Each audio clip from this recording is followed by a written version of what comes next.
Azul et bienvenue à toutes et à tous dans troisième mi-temps sur JSK News. La JS Kabylie traverse une zone de forte turbulence. Après la défaite face à la JS Saoura, la direction a frappé fort avec le limogeage de Joseph Zinnbauer et l'ouverture d'une procédure disciplinaire contre 2 joueurs. Un signal fort envoyé par le président Boudedja, crise passagère ou tournant décisif? On analyse tout ça maintenant. Les faits, 2 infractions distinctes une même nuit. Si la direction s'est contentée dans son communiqué officiel d'évoquer une infraction disciplinaire formelle constatée, sans nommer les joueurs concernés, les informations recueillies permettent d'identifier les 2 protagonistes, le gardien Mohamed Idir Hadid et le défenseur central Chahine Belawel. Les faits remontent à la veille du match face à la JS Saoura. Joseph Zinnbauer avait instauré un règlement strict pour la préparation de la rencontre. Présence obligatoire à l'hôtel Lala Kedidja avec une heure limite fixée à minuit et interdiction formelle de quitter l'établissement. 2 joueurs ont outrepassé ces consignes. Mohamed Idir Hadid est arrivé à l'hôtel avec 1 heure de retard, vers 1 heure du matin. Chahine Belawel, lui, a carrément quitté l'établissement sans autorisation et a été aperçu en centre-ville de Tizi Ouzou par le coach en personne. Face à ces manquements caractérisés, Zinnbauer a pris la décision immédiate de les renvoyer et de les exclure de la liste des 20 joueurs convoqués. Contrairement aux rumeurs qui ont rapidement circulé sur les réseaux sociaux évoquant un accrochage entre les 2 joueurs, il s'agit bien d'incidents distincts, sans conflit direct entre eux, des écarts disciplinaires individuels traités séparément mais avec la même sévérité. Une récidive pour Hadid. Le cas de Mohamed Idir Hadid est particulièrement préoccupant dans la mesure où il s'agit d'une récidive. En décembre 2025, le portier avait déjà été écarté du groupe et convoqué devant le conseil de discipline après une vidéo diffusée sur les réseaux sociaux le montrant dans un lieu et dans des circonstances incompatibles avec la veille d'un match. À l'époque, sa mise à l'écart avait duré quelques rencontres avant une réintégration progressive. Son attitude avait déjà suscité de l'irritation au sein du staff technique. Après son retour de la Coupe arabe des Nations FIFA 2025 avec la sélection nationale A, Hadid avait mal vécu la concurrence de Gaïa Merba qui avait profité de son absence pour s'imposer comme titulaire. Un manque de motivation avait alors été relevé à l'entraînement, l'amenant à être relégué au rang de 3e gardien derrière Ben Rabat. Malgré une longue discussion avec Zinnbauer, qui l'avait encouragé à se remettre en cause, le natif de Kabylie n'a visiblement pas tiré les leçons de ce premier épisode. La direction en mode tolérance zéro. Nommé à la tête du conseil d'administration le 3 février dernier, le président Boudedja avait pourtant prévenu dès son arrivée. Aucun écart disciplinaire ne serait toléré. Après avoir régularisé la situation financière des joueurs, il entend désormais instaurer une discipline de fer au sein du groupe. Cette double procédure disciplinaire s'inscrit pleinement dans cette ligne directrice. La commission de discipline doit se réunir prochainement pour examiner le dossier et entendre les parties concernées. Selon des sources proches du club, les 2 joueurs devraient écoper de sanctions financières en plus des sanctions sportives qui seront officiellement notifiées à l'issue de la procédure. Un message clair destiné à l'ensemble du vestiaire, celui qui s'écarte du cadre fixé en paye le prix. Malgré la gravité des faits, Hadid et Belawel ont repris l'entraînement dès samedi. Une présence qui indique que le dossier reste pour l'heure traité en interne, sans exclusion définitive. Les 2 joueurs font toujours partie de l'effectif dans l'attente du verdict de la commission. L'anonymat volontaire, une communication à demi-teinte. Ce qui frappe en premier lieu dans la gestion de cette affaire, c'est le choix délibéré de la direction de la JSK de ne pas citer les noms des joueurs concernés dans son communiqué officiel. Le club s'est contenté d'une formulation volontairement vague, évoquant 2 joueurs de l'équipe professionnelle sans autre précision. Il aura fallu attendre 4 jours et les révélations de 2 journaux sportifs pour que l'identité des protagonistes soit enfin connue du grand public. Le gardien Mohamed Idir Hadid et le défenseur central Chahine Belawel. Cette discrétion soulève une question légitime. Pourquoi la direction a-t-elle choisi de protéger l'anonymat de 2 joueurs qu'elle traduit pourtant devant son conseil de discipline? Plusieurs lectures sont possibles. La première, la plus charitable, relève d'une logique de présomption d'innocence et de respect de la procédure interne. Tant que la commission de discipline n'a pas statué officiellement, le club éviterait de désigner publiquement des joueurs dont le cas n'est pas encore définitivement tranché. Une démarche qui se veut juridiquement prudente. La deuxième lecture est plus politique.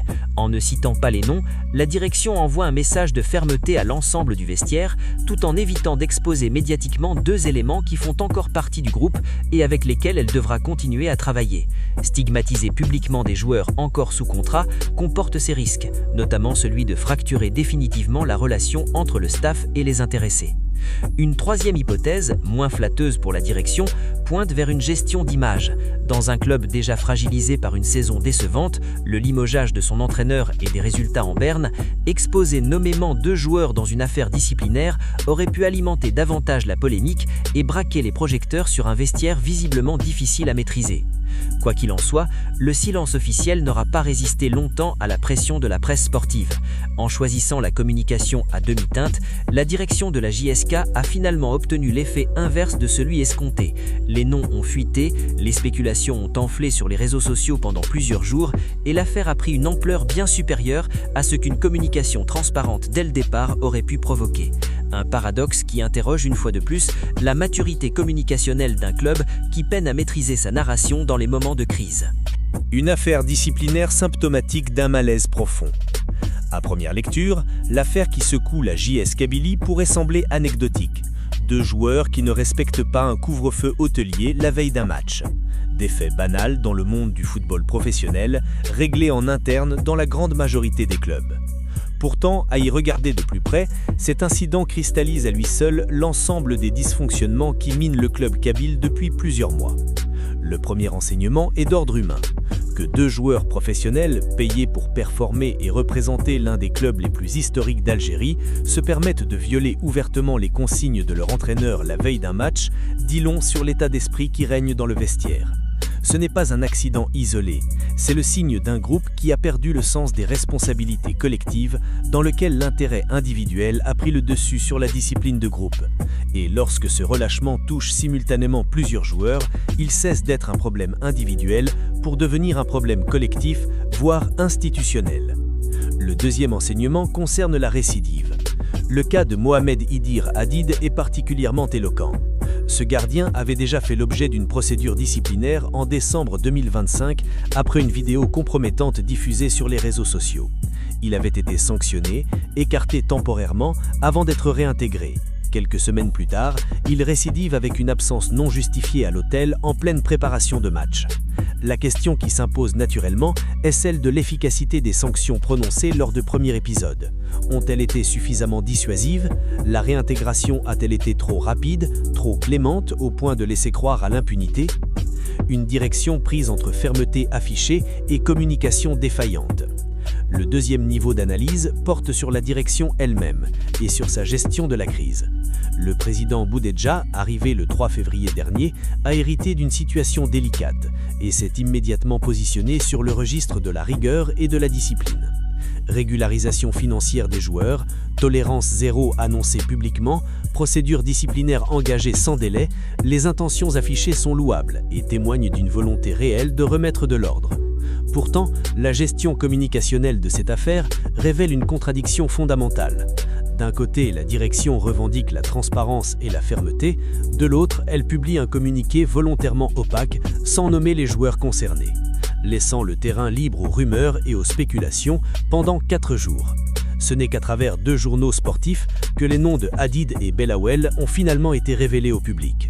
Cette discrétion, quelle qu'en soit la motivation réelle, a produit l'effet inverse de celui recherché.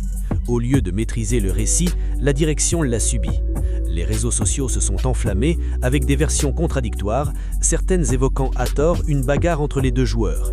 L'image du club en a pâti bien davantage qu'elle ne l'aurait fait avec une communication franche et directe dès le départ.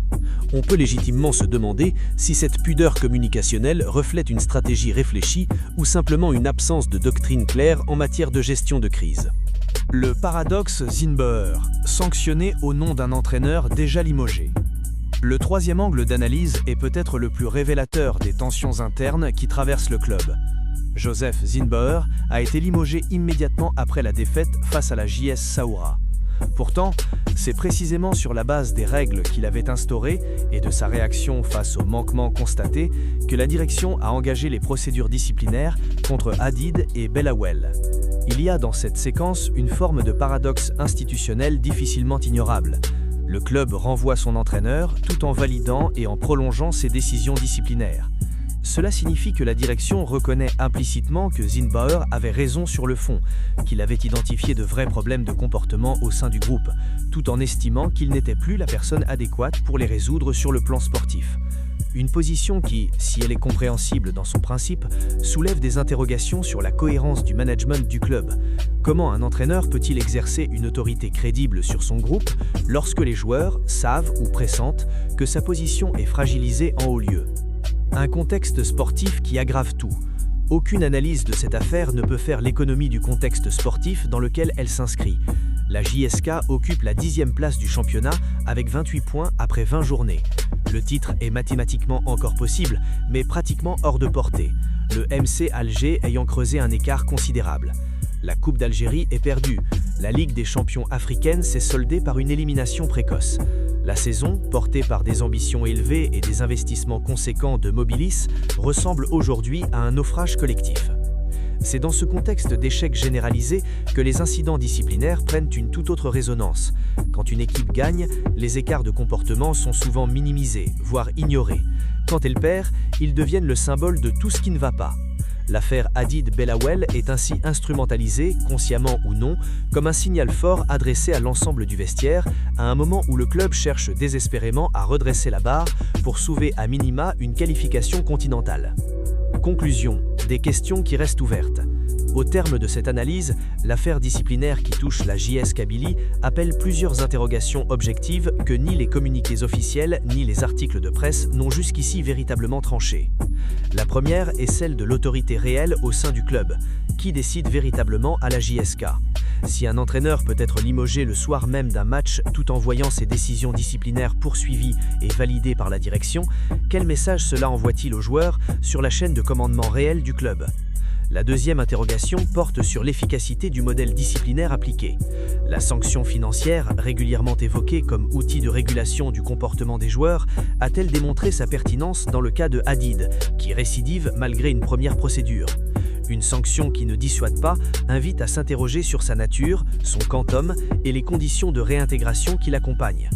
La troisième question, plus fondamentale, touche à la culture du club.